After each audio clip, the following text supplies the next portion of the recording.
Day 5 of testimonies in the Diddy trial just wrapped up, and it's getting more explosive by the minute. Names of A-list celebrities allegedly connected to Diddy are now being revealed.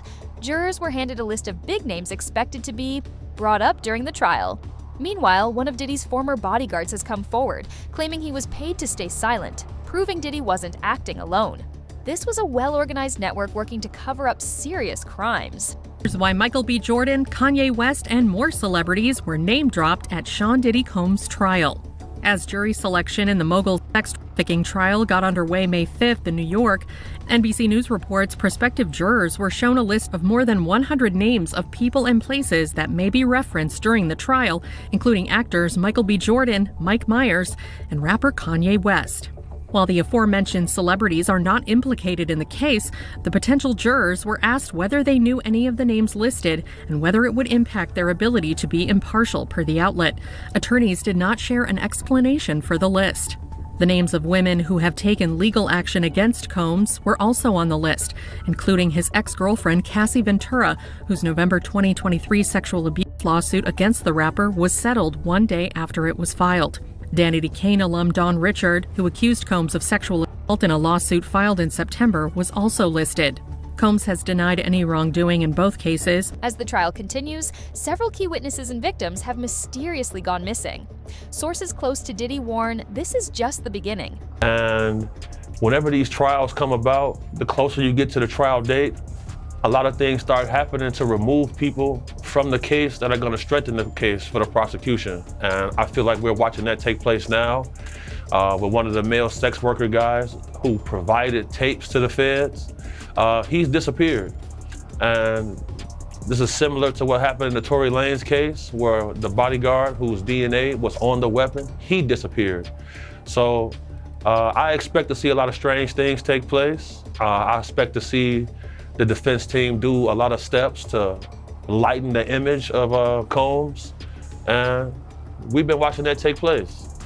From what you know about him, Sean Combs, obviously the perception of him has changed dramatically since these allegations were made and since he got charged.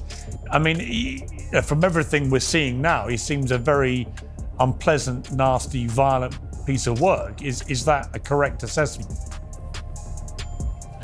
The assessment is going to be correct. So what I've learned is whenever you see a gentleman like this from affluence and power, whenever they have an addiction to MDMA or the drug ecstasy, they call it the love drug. So he's been doing this drug for over 20 years. So that's going to lead his view skewed when it comes to sexual activity. I believe it's helped turn him into a sexual deviant. It seems like anyone who dares to speak out against Diddy meets a tragic end. On Piers Morgan, celebrity bodyguard Big Homie Cece revealed that he received threats for speaking up. And it's no coincidence, people say, that Kim Porter's sudden death from pneumonia is still surrounded by suspicion. Dark things are happening behind the scenes, and this case might just be the tip of the iceberg. Right.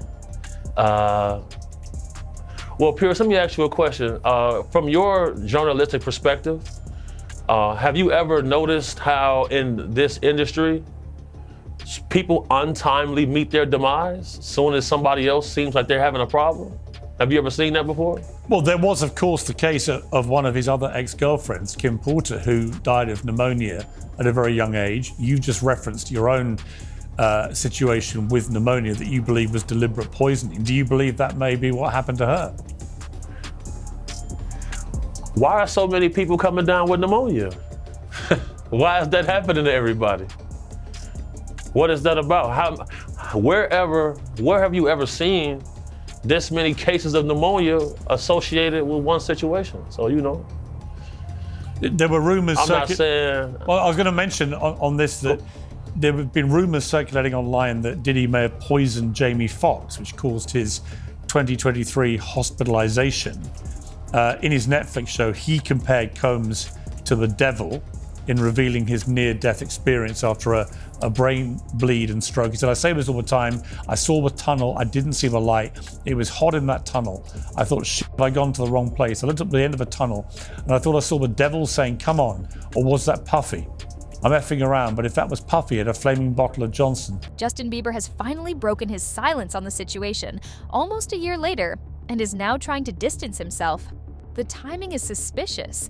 He only spoke up after other celebrities started being named. Was this all planned, or is Justin hiding something? Justin Bieber breaking his silence on the ordeal after months of speculation over their one-time relationship. His rep telling ET, although Justin is not among Sean Combs' victims, there are individuals who were genuinely harmed by him. Shifting focus away from this reality detracts from the justice these victims rightfully deserve. Bieber's questionable connection to Diddy piquing interest online as the rap mogul's indictment for sex trafficking and racketeering charges, which he denies, made headlines. Old clips of the two hanging out while Justin was underage resurfacing. Let's just go get some girls. Let's go hang out some girls. Man after my heart, that's what I'm talking about. We hit him like this, so me and you walking, we hanging out, a little later on the night after the Usher concert. There's also this old Jimmy Kimmel Live segment, adding to fan fears about what might have gone down with Diddy. Got me a Lamborghini. Oh, well, that's nice. I haven't gotten it yet, though. When is that coming, that Lamborghini? We talked about this last He time. had the Lamborghini for a day or two, and he had access to the house, and he knows better than to be talking about the things that he does with Big Brother Puff on national television. Oh, apparently not. Everything ain't for everybody. This all comes as Bieber's followers are worried for him, the singer's erratic social media posts causing concern week after week, the Beliebers asking if what he's seen behind the scenes of the industry. Dawn Richard, from the girl group Danity Kane, created by Diddy, also testified. She claimed she personally witnessed Diddy's violent behavior. Richard is currently suing him for sexual harassment and described how Diddy was extremely controlling over multiple artists under his label. Her joined Combs' group Diddy Dirty Money after Danity Kane disbanded. While on the stand, she told jurors that she saw Combs hit Ventura with a skillet full of eggs at his Los Angeles home in 2009. Richard added, "I was scared for her. I was scared to do anything." Richard's testimony in Combs' ongoing trial comes 8 months after she accused the rapper in a lawsuit of subjecting her to years of inhumane working conditions, which included groping, assault, and false imprisonment. The lawsuit, filed in September, obtained by E! News, stated, Mr. Combs frequently held meetings with Ms. Richard wearing only his underwear, despite Ms. Richard's protests and repeated requests for him to put on clothing. In her filing, the 41-year-old also alleged that Combs ordered her to strip down to her underwear, made demeaning remarks about her body, and entered her dressing room unannounced while she was unclothed, and touched her without her permission under the guise of showing the stylist what to do. You understand? Because you might not like it. Something is wrong if you don't think that dude groomed that young girl. Took that impressionable young girl who wanted to be a star, who wanted all her dreams that she had to come true, and fed her drugs, fed her pills, fed her alcohol, and fed her mushrooms and things that she never took before to F her mind up, and then put her in a position that she thought that what little shit that she had, that she didn't want to lose it. If you didn't think that he did something and did that to her, bruh, I gotta say something wrong. Now that Diddy's alleged crimes are being exposed, things have gotten so serious that even his own legal team has admitted there's no excuse for some of his actions. They acknowledge his violent behavior, but still try to deflect from the core charges. Now, here's Fox. Go ahead, Rob.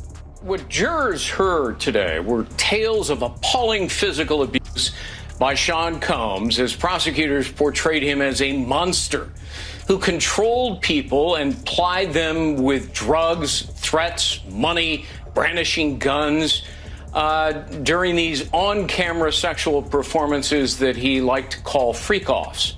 And in fact, jurors were shown for the first time today that horrifying videotape. Combs brutally beating and dragging his then-girlfriend. And then a male escort took the witness stand, and he talked about how he saw firsthand that same young woman repeatedly battered by the defendant, who then tried to bribe a hotel security guard with a stack of cash to get rid of the evidence. In opening statements, what struck me was how the defense attorney openly admitted that her client committed domestic violence, but then tried to argue, well, that's not sex trafficking for which he's charged. Technically, yes, but it is an underlying crime in the racketeering case against him, which includes kidnapping, arson, sex crimes, bribery, obstruction, all part of this alleged criminal enterprise run by Sean Combs.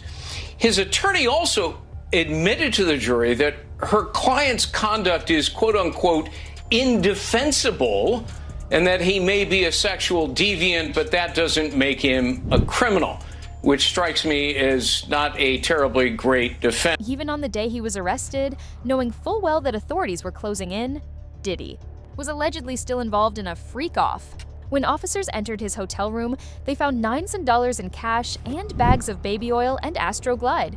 On day 5, Homeland Security agent Yasin Binda testified about these items, along with drugs and other incriminating evidence seized from that room. Them on the 6051 form. What was found in the closet? They then show a picture to the jury, and it was plastic bags full of Johnson & Johnson baby oil and Astroglide bottles. And you're telling me Diddy is still doing this, knowing that they have already raided his house, knowing that they are about to blow down on him? What was found in the bathroom?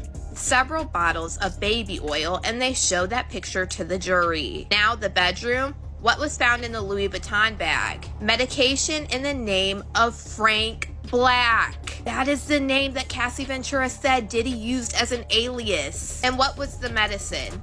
Bags of pink powder found in the medicine bottles. And then they showed a picture to the jury of it being found and tested by Customs and Border Patrol. Reading from the slip where they tested it from, the pink powder was found to be K and MA in the bottle. And then they actually passed around the physical evidence to the jury. What was found in the black mini backpack? $9,000. Several major celebrities are now reportedly panicking. Justin Bieber isn't the only one trying to step away. Will Smith and Pastor T.D. Jakes have both gone quiet, fearing what might be revealed once the tapes are played in court. Back in 2018, Jonathan Audi, who claimed to be one of Diddy's sex slaves, made similar accusations, saying Diddy was pimping Cassie out and hosting these freak-offs. No one believed him then. He was called crazy, just like Orlando Brown and others who tried to speak up. Diddy and Ross, which they good buddies, okay? They're gay. Who? Both. Diddy and Ross. And Khaled. They're all gay. Okay? DJ Khaled, Rick Ross, and P. Diddy? Yeah. They all gay? Yeah. Gotcha. All right. Khaled is a Hamas supporter. Okay? Who supporter? Hamas. Hamas. Yeah. Sorry, I said it wrong. No worries. Hamas supporter. Okay? Right. I had sex with Cassie and Sean. Basically, he would masturbate and tell me what to do with Cassie. I had like 15 encounters, and I heard a lot. Oh, hidden in plain sight. It's hidden. I think I see what you're saying. Okay, how do I know this? Yeah, that's what I want to know. How do you know this? Do you know Sean Combs? We made love.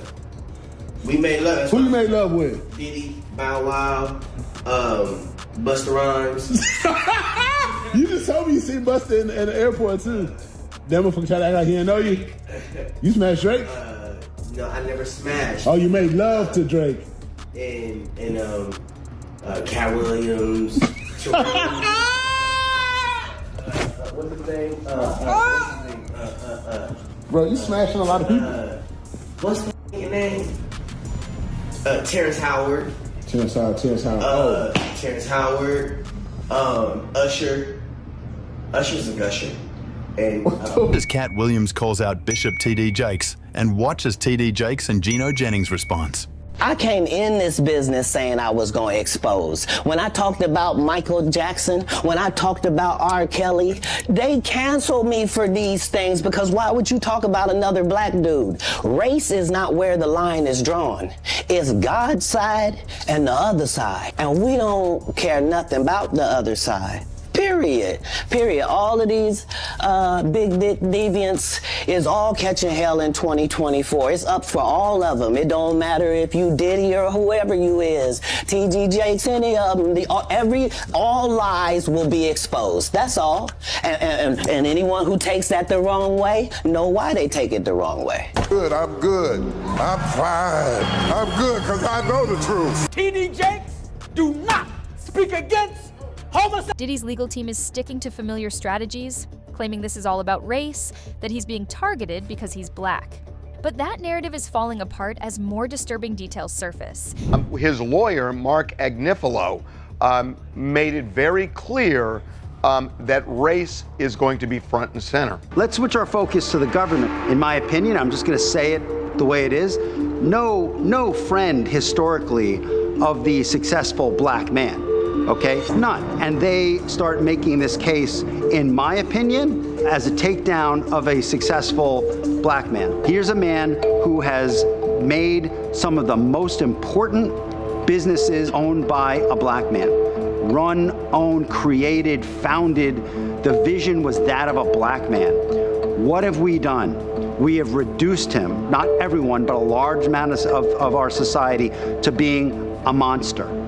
That should make us shake in our boots. So, Mark Agnifilo, obviously white. Yes. The co-counsel is Tenny Garrigus, white. And Mark Garrigus, her dad, who we're told is going to play a significant part in this case, white. Well, and let's remember, you're going to have at least one witness and probably a parade of witnesses of black females who are going to claim they were victimized by Diddy. And so in order to give sort of a human face to that, maybe suggest that that's not the case, it makes a lot of sense. I mean, the jury is finding cues in every piece of evidence, but also who's representing him. And if they just have a bunch of white folks sort of defending him, all those black female alleged victims are going to look like they're being targeted by his high-priced legal team. It's been confirmed that Diddy paid people off to keep his secrets. One LAPD officer who worked at a hotel where freak-offs took place testified that Diddy offered him a large amount of cash to stay silent. That same officer had security footage, now being used as evidence.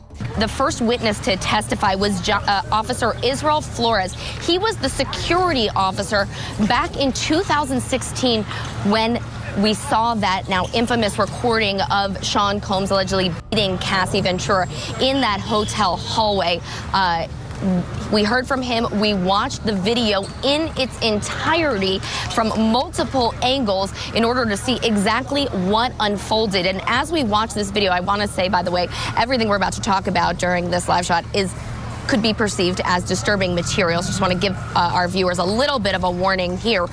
Watching Sean Combs kick and drag and grab Cassie Ventura by her neck and by her hair over and over again. And then at one point, this Cassie walks over to a phone that's in this lobby, lobby area of their 6th floor hotel room, and she calls for this instant services, and a security guard comes up, and at that point he's able to separate them, and he walks them down the hallway towards the hotel room where they were. Cassie apparently telling the security officer that she just wants to leave, and Sean Combs reportedly telling her that she's not going to leave. And when they opened the door to that hotel room, there was another man, according to this officer, sitting in the hotel. Diddy's former bodyguard Gene Deal also revealed that Diddy allegedly called him 58 times, begging him to stop talking. Diddy's inner circle, including his chief of staff, Christina Karorum, was reportedly tracking who was speaking out, and they were allegedly used to help silence or even disappear people. And my whole thing about it is that Puff wasn't right what he did to people around us, man. He wasn't right what he did to people around us. Him being hard-headed, not listening, and not telling the truth and constantly lying cost a lot of people their lives, man. It cost a lot of people their lives. I want him to understand. When I told him, if we don't do something to these doors, people gonna die tonight. And forget, and I want to say F what other people say. Everybody know I told him that. Our whole crew know I told him that. from Slick to Nord, Bunny, Big Boy, Eddie, all the people that was with us that night, know I told them that. 9 people end up dead. Cassie Ventura just named Christina Korm as keeping tabs on her for Diddy. Cassie Ventura is giving her testimony against Diddy right now in his trial, and she just name-dropped Diddy's ex-chief of staff, Christina Korm. Cassie Ventura started her testimony about her early relationship with Diddy, and she even admitted at the very beginning she took E without knowing because it was in a Gatorade bottle. Then she went on to describe the abuse that would start happening to her and how Diddy would keep tabs on her. The government asked Cassie Ventura, how did Diddy keep tabs on you? And she said, we didn't live far apart. He'd send security to come find me or a trusted assistant. Like who?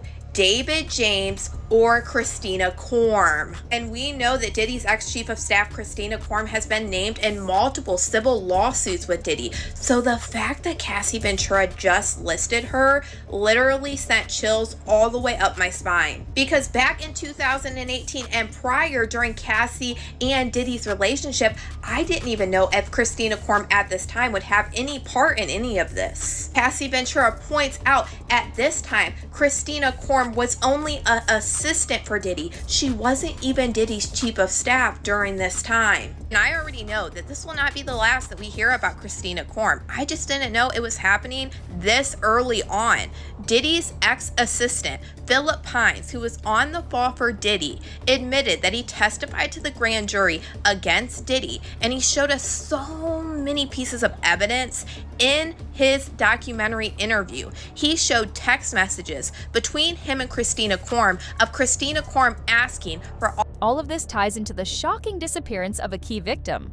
Just 3 days before she was supposed to testify, she still hasn't been found.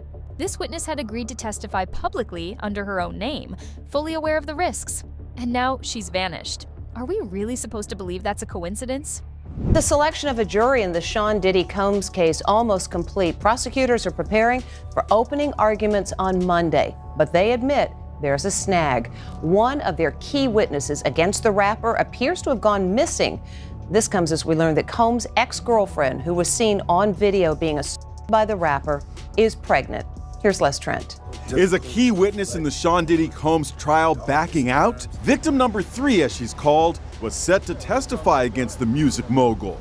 The name of victim number 3 was going to be revealed when she took the stand, but the woman has apparently gone missing, and prosecutors say they've been unable to reach her. People just get nervous, and this person could just be nervous and just has had second thoughts. If the prosecutor can't find this witness, how might it affect the case?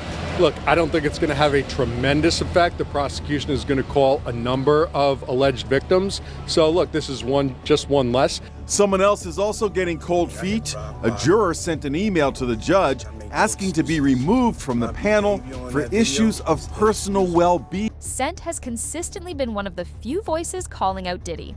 In his upcoming Netflix docuseries Did He Do It?, set for early 2025, 50 is said to reveal exclusive details. In response, Diddy is reportedly teaming up with Kanye West to try to file cease and desist orders to block the release. The Netflix docuseries that you've been working on, Did He Do It? Right. You've been saying for years that you feel you knew Diddy's character. Right. Yet you've said you weren't a part of that lifestyle, you weren't going to the parties. So what makes you so absolutely sure that these kinds of allegations that we've seen against him are true? Well, I'm surprised by the allegations, as surprised as everyone else is. Like, I didn't make the allegations, I didn't tell people to say these things. It comes out, I see it in the news like everyone else, but I did feel uncomfortable with the way you represent the idea of going to these projects. To come party with me. Yeah, and then that swayed me away from it, just that alone. So you didn't realize as much stuff was coming. Like, when you see, I seen today, it was allegations of 3 men that said he drugged them, and it's a long time, to be honest with you. Like, when people don't remember being violated for 20 years, it makes me feel a little hard. What are your thoughts on the allegations against Jay-Z? That was interesting. When I was saying things not knowing exactly what I was saying, but I was going, like, where's Jay at? He's mad quiet. Like while the Puffy thing was going on. But it's obvious now that his team was being made aware that he was in those allegations also. You know, so I hope it works out, because with his family, the things that go on internally, those accusations are crazy. Judge Aaron Subramanian has ruled that Diddy's freak-off tapes will be played in court, but not shown to the media or public. "I'm not seeing any reason these graphic videos need to be shown in open court," he said, citing the risk of re-victimization. Second thing that was discussed this morning, will the public, will the media be able to see video of these freak-offs? During opening statements, we heard that the jurors are going to be able to see video of these freak-offs. These are these sexual encounters between, for instance, Cassie Ventura, as well as another woman, Jane, and male escorts, as well as Sean Diddy Combs.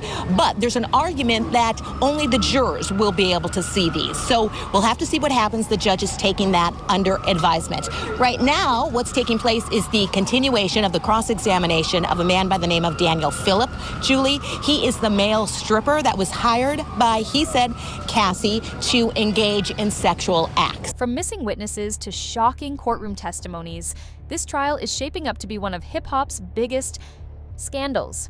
And with 50 Cent's docuseries on the way, things are only going to get more intense. Like, subscribe and hit that bell, because if you think this is wild now, you won't believe what's coming next. This story isn't over, not even close.